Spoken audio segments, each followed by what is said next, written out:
Sebelumnya perkenalkan, nama saya Vela Subrastari. Saya Novia Vela Subrastari. Saya akan menjelaskan bagian pengertian SIM.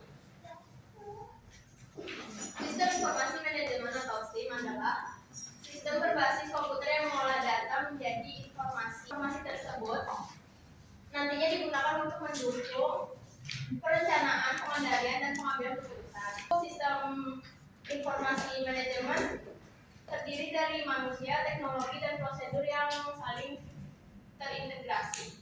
Selain itu ada informasi yang dihasilkan harus akurat, relevan, dan tepat waktu. Sistem informasi manajemen membantu manajer memahami kondisi organisasi secara menyeluruh. Selanjutnya adalah slide pengambilan keputusan dan jenisnya. Pengambilan keputusan adalah memilih solusi terbaik dari beberapa pilihan untuk menyelesaikan masalah. Nah, keputusan juga menentukan arah dan keberhasilan sebuah organisasi.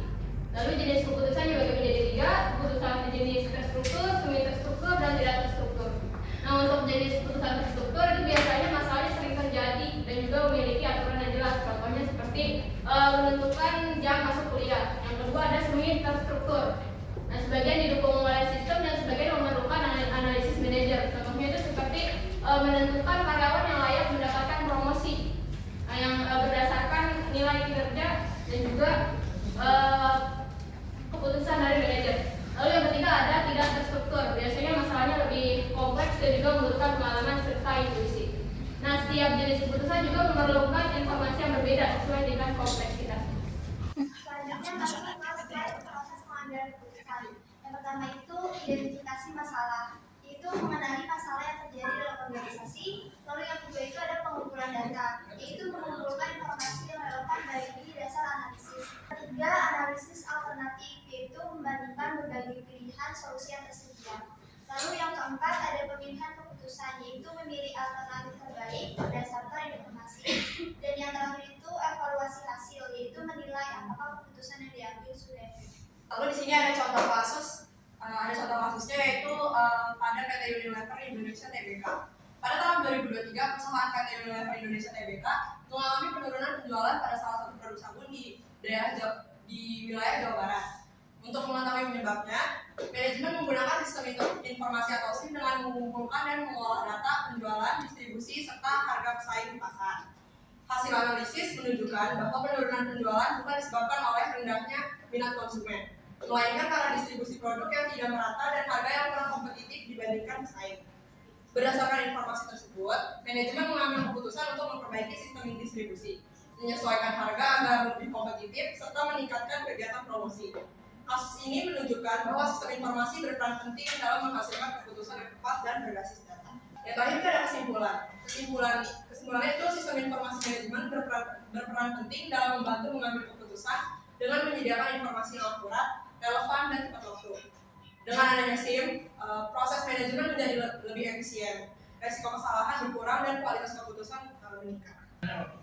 Jadi kan Bapak jelasin kan terstruktur kan ya Pak? Ya. Misalkan kita asumsikan penjualan itu kan 1.200, ternyata di pertengahan tahun itu penjualan mengajar Pak, misalkan 1.500. Ya, 1.500 penjualan.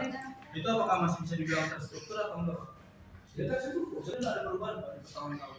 Bukan persoalan perubahannya yang dianggap sebagai terstruktur atau tidak struktur. Yang dilihat di sini adalah apakah yang telah ditetapkan pada saat penyusunan budget ya sesuai enggak dengan aturan ini. Kan gitu. Kalau misalnya sudah diatur, penjualan minimum dari sekian ya, minimum sekian ya, ini sekian ya. Ini makanya namanya keputusan terstruktur. Kemudian dimonitor oleh siapa yang memonitor kalau keputusan terstruktur ini? Siapa kalau yang semi? Siapa yang ini? Dikaitkan dengan di sini pada saat pengambilan keputusan. Itu maksudnya. Bagaimana keputusan terstruktur dianggap rasional dalam pengambilan keputusan? Itu kan rasional tidaknya kan karena kan ini kebijakan bisa salah di dalam kan tidak terstruktur. Kan ada contoh kayak begini. Merger membuka cabang baru. Ini kan kaitannya dengan tidak cukup kompleks, artinya dia manajemen harus mengambil keputusan ya atau tidak, itu kaitannya yang tidak terstruktur. Tidak bisa dibilang rasional atau tidak rasional. Itu tergantung kondisi pada saat pengambilan keputusan. Kondisinya pasti kan? Kondisinya berisiko nggak? Pasti berisiko. Ya. Tetapi tidak pasti nggak? Jangan membuka cabang pada dalam kondisi ekonomi krisis. Sekian atas dari kami, kurang lebihnya mohon maaf. Wassalamualaikum Warahmatullahi wabarakatuh.